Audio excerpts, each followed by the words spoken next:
नमस्कार विद्यार्थी मित्रों, कक्षा 6 हिंदी विषय में हम इकाई 4 पुस्तक हमारी मित्र। तो इस पुस्तक हमारी मित्र इस पाठ से हम पत्र व्यवहार के बारे में भी सीखेंगे। साथ ही वाचे गुजरात अंतर्गत पुस्तकों का महत्व क्या है ये भी इस पाठ से सीखेंगे। हमने यहाँ तक देखा था। इस इकाई में पूजन अपने मित्र मनोज को पत्र लिखा है। पत्र के प्रारंभ में पूजन अपनी सकुशलता के समाचार अपने मित्र को देता है। पूजन अपनी पाठशाला में चल रहे वाचे गुजरात अंतर्गत जो भी अभियान चल रहा है उसके बारे में मनोज को बताता है। पूजन कहता है कि गुजरात सरकार ने इस अभियान के संदर्भ में एक सूत्र दिया है, जो पुस्तक के मित्र वे हमारे भी मित्र। और आगे पूजन पत्र लिखने का कारण बताते हुए लिखता है कि मैं तुम्हें किताबों का महत्व समझाने के लिए पत्र लिख रहा हूँ।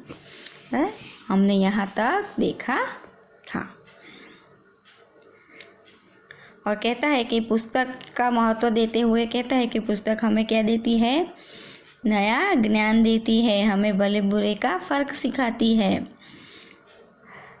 और गांधी जी ने भी कहा है कि पुस्तकें मन के लिए साबुन का कार्य करती है। यहाँ तक हमने देखा था।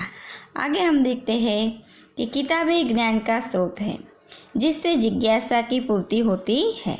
हमारे मन में जो भी जिज्ञासा होती है उसकी पूर्ति कौन करता है, तो ये पुस्तक करते हैं। अपना मन में जे पण जिज्ञासाओ थाय कि आवुं नहीं तो आवुं केम, आवुं नहीं तो आवा प्रश्न जो उद्भवे छे प्रश्ननो समाधान कोण करी आपे, तो आ चौपड़ियों आपने ए समाधान करी आपे छे।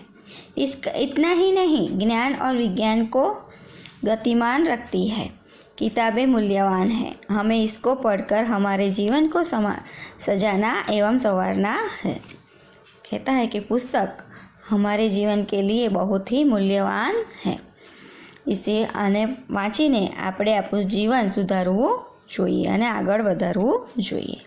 मित्र मैं ऐसा कहना चाहता हूँ कि मुझे पैसे नहीं, पुस्तकें चाहिए। जन्मदिन के अवसर पर पुष्प का गुलदस्ता नहीं बल्कि किताबों की भेंट देनी चाहिए।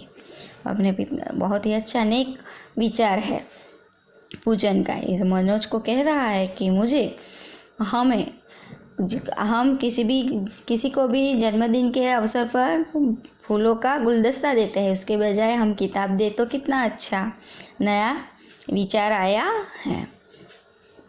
पुस्तकें हमारी मित्र है और रहेंगी। इसको पढ़कर ज्ञान अर्जन करने की जिम्मेदारी हम सबकी है। શું કહે છે કે અમારી પુસ્તકો વાંચીને એમાંથી જ્ઞાન ભેગું કરવું એ આપણી जिम्मेदारी बने छे। मैंने हर रोज़ अच्छी किताब का एक पन्ना पढ़ना शुरू कर दिया है। मेरी आशा है कि तुम भी ऐसा ही करोगे। શું કહે છે કે मैं रोज़ एक सारी पुस्तक लઉં છું, એમાંથી एक पुस्तक लઉં છું, એનાથી એક પેજ વાંચું છું। કે છે તું પણ શરૂઆત કરી નાખ। એક જ દિવસમાં આપણે બધી પુસ્તકો વાંચી ના શકીએ, પણ થોડા समयમાં આપણે पुस्तकों वाँचता રહેવાનું કહે છે।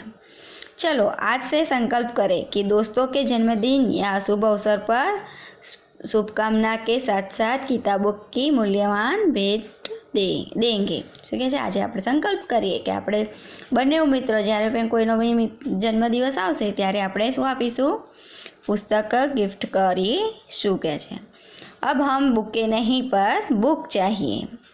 अब हमें बुके नहीं पर बुक चाहिए। परिवार के सभी बड़ों को मेरा प्रणाम। तुम्हारा दोस्त पूजन। परिवार ने બધા સદસ્યોને મારા પ્રણામ। તારો દોસ્ત પૂજન। અહીં પૂજન પુસ્તકોનું મહત્ત્વ સમજાવે છે। સાથે સાથે આપણે અહીં આગળ પત્ર પણ આપણા જીવનમાં આજના ઇન્ટરનેટ જમાનામાં પત્ર પણ એટલું જ મહત્ત્વનું છે, એ પણ આપણે આ પાઠમાં શીખીએ છીએ।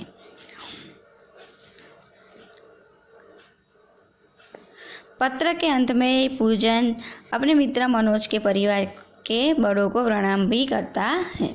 जब हम भी पत्र लिखते हैं तब पहले तो संबोधन करना है, अपने मित्र को संबोधन किया, प्रिय मित्र मनोज नमस्ते, फिर सभी परिवार के सकुशलता के समाचार पूछने हैं, फिर हमारी बात रखनी चाहिए और लास्ट में भी हमें परिवार के सभी सदस्यों को मेरा प्राण संबोधन करना है और फिर वहाँ अंत लाना है। तो इस तरह हम भी पत्र लिख सकते हैं। ठीक है, तो यहाँ हमारा यह पाठ पूर्ण होता है, पुस्तक हमारी मित्र। इसके अभ्यास स्वाध्याय मैं अगले वीडियो में भेज दूंगी। सभी विद्यार्थी मित्र यह पाठ एक बार पढ़ेंगे और पत्र लिखने की कोशिश भी करेंगे। अगले वीडियो में मिलते हैं। Thank you.